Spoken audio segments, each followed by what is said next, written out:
Police Department. Approximately 250 CHP personnel are on scene. They're making active arrests as I speak, and they're towing vehicles as we speak, working with Caltrans and our law enforcement partners. And I'm welcome to take any questions. Were you caught off guard? I will say that we were not caught off guard. This was something that we were anticipating happening. We were here within a couple minutes, but they were planned. They worked together. They brought their vehicles to a stop on the freeway, and that got accomplished within seconds. What kind of charges are the people facing? That's something that we're going to have to work with the San Francisco District Attorney. We're going to look for the full array of charges that we can press, not only impacting traffic, impacting emergency vehicles, and not allowing people to have movement. And so we'll be looking at what those various charges are and working together to increase those charges based upon people working together to do this. How many police officers total do you think are here? I would estimate right now total police officers among the various agencies approximately 250. What's your estimate of reopening the bridge? So our goal is within 15 to 20 minutes to hopefully have one lane open. It could take up to 30 minutes, but as we work through the crowd, there's vehicles that are abandoned and vehicles that they took their keys and they tossed them into the bay. And so we have to tow those vehicles. We have no other choice. Ultimately, we don't want to open the lanes until it's safe to do so for all people. But as quickly as we can, we do want to get one lane at least open. And for our viewers who are just tuning in and watching live right now, repeat how many people were arrested, how many vehicles you still have to remove. So 50 people approximately have been arrested so far. 15 vehicles have been towed. Again, those keys were tossed into the bay, and that's that calculated movement of working together that they did.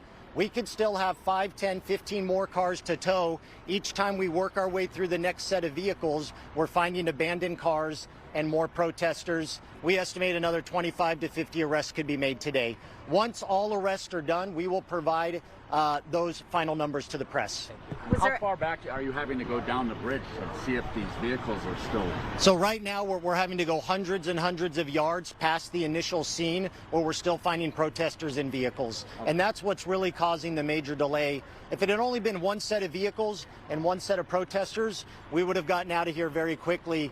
But again, working together, this group stopped traffic in layers and is making it a process for us to get through. But if you're going hundreds of yards away, how do you know the people that you're arresting hundreds of yards away are protesters? So we've been videotaping and we've been watching individuals. And so anyone who is arrested, it will be because they were actively participating in the protest, that we had eyes on them, and that we've identified them as an active protester disrupting traffic. Where did that video come from? Officers who were in the mix? Yes, we come out here. We have a video that we take. We'll have to comb through that video to see if there's other vehicles that we missed, other individuals that we've missed. That will be part of the total investigation that we do. Are the protesters fighting back, or is it civil disobedience where they're just being arrested and peacefully walking with you? They have not actively combated against us, if that's what your question is. I don't necessarily call it a peaceful protest when you stop tens of thousands of people from being able to get to the hospital, being able to get to school, and being able to get to work. They also put themselves in a device called a sleeping dragon, which is where we have to get out tools to remove that, making it again more difficult for us to be able to make the arrest and to free up the scene and allow people to eventually get going on westbound 80. I know that one of the lanes of the far right lane has been closed for much of the week as a security precaution for APEC. Did that closed off lane, open lane, facilitate any of the protesters' coordination in terms of slowing down and stopping? That I don't know. I'm not sure. I couldn't give you an answer to that question. Are tow trucks the problem to get here? Do you have enough, or is this hard to get through traffic? We do have enough tow trucks, as you've seen, and I'm sure you have video. The tow trucks are actively taking vehicles, taking them off at Treasure Island, and then coming back and getting more vehicles. So how many more arrests or how many more protesters do you think are still out there? Right now, it would just be an estimate. We believe there could be upwards to 20 to 50, but that's just an estimate I'm providing right now. And the abandoned cars? That could be 5, 10 more. We're just not sure. It's you encounter a vehicle, no one's in it, there's no keys. We have a legal obligation to tow that vehicle. It's blocking the lanes. And we know you had officers staging on the bridge, yes, blocking that one lane all morning long. How was this still able to happen knowing you had officers staged and ready to go? You know, obviously we can't be everywhere all the time. Certainly if you would have had a CHP officer every 5 feet, but we can't be out here every minute of every second at every location. Our officers were here again. They were working in conjunction together. The officers we did have on the bridge, they got in front of them and they slowed them down, making again our job more difficult, impacting public safety and impacting people's lives. What these protesters have done again is unacceptable. It goes against what we need people to do. Again, you can protest. You have your First Amendment rights. Don't do it here on the bridge. Don't impact people's lives in emergency vehicles, people needing to get to the hospitals, work in schools. They're going to go to jail. Their vehicles are going to get towed, and we're going to press all the charges that we can working with the district attorney. There was no way to prevent this from happening. You had the intelligence, you had the manpower, but if they had the determination, there was no way to prevent this from happening. That's a tough question to answer. We did everything we could to prevent it, and we will continue to do everything we can to prevent these type of events from happening. Single protesters, a small group, but hundreds working together in dozens of vehicles.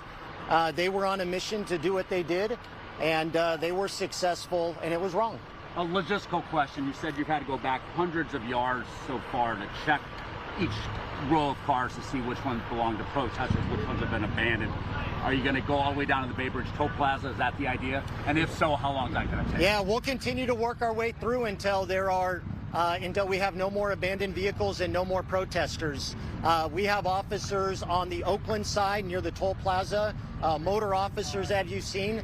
They're working their way up, and so we're going to do it safely. We're going to do it as quickly as we can, and as quickly as we can get the vehicles out of here, we will. And again, just to clarify and reiterate, the way you're going to identify people who may have been part of the protest and may have just versus someone just stuck in traffic is through video? Well, I don't want to say just video. It's all of these officers we have on scene that we've put eyes on the individual protesters out of their vehicles, actively participating in the protest. So if someone got out of their vehicle, that they could be subject to arrest? No, I don't want to say that. I understand that people have been stuck here now going on 2+ hours, 3 hours if I'm looking at my clock right. And I understand that individuals get out of their cars, they look around to see what's happening. They're not going to be subject to arrest. It is when we are with 100% confidence that you are being arrested because you were out here breaking the law. How can you assure that with 100% confidence? Again, I know you just probably got here, and I apologize for that. It's because all of these officers that were on scene, putting eyes on the protesters, we gave a dispersal order that they were to leave the area. Those individuals that didn't leave, those individuals that continued to protest, are the ones going to jail. Any chance to get the innocent bystanders to go around, reverse their car, or they're in it for the long run? There's no way to reverse traffic on the Bay Bridge, unfortunately. The backup is massive, and we understand that. That's our goal, to get traffic moving as quickly as possible. I can take one more question. Can you reiterate the estimated time of reopening for the far right lane and then for the entire bridge? Yeah, our goal is in about, again, 15 to 30 minutes to hopefully have a lane open. I wish I could give you an estimate for all lanes, but please, people, avoid traveling on westbound 80 coming into San Francisco. Thank you very much. Chief, your first name again. Chief Ezery Beauchamp, Ezery Beauchamp.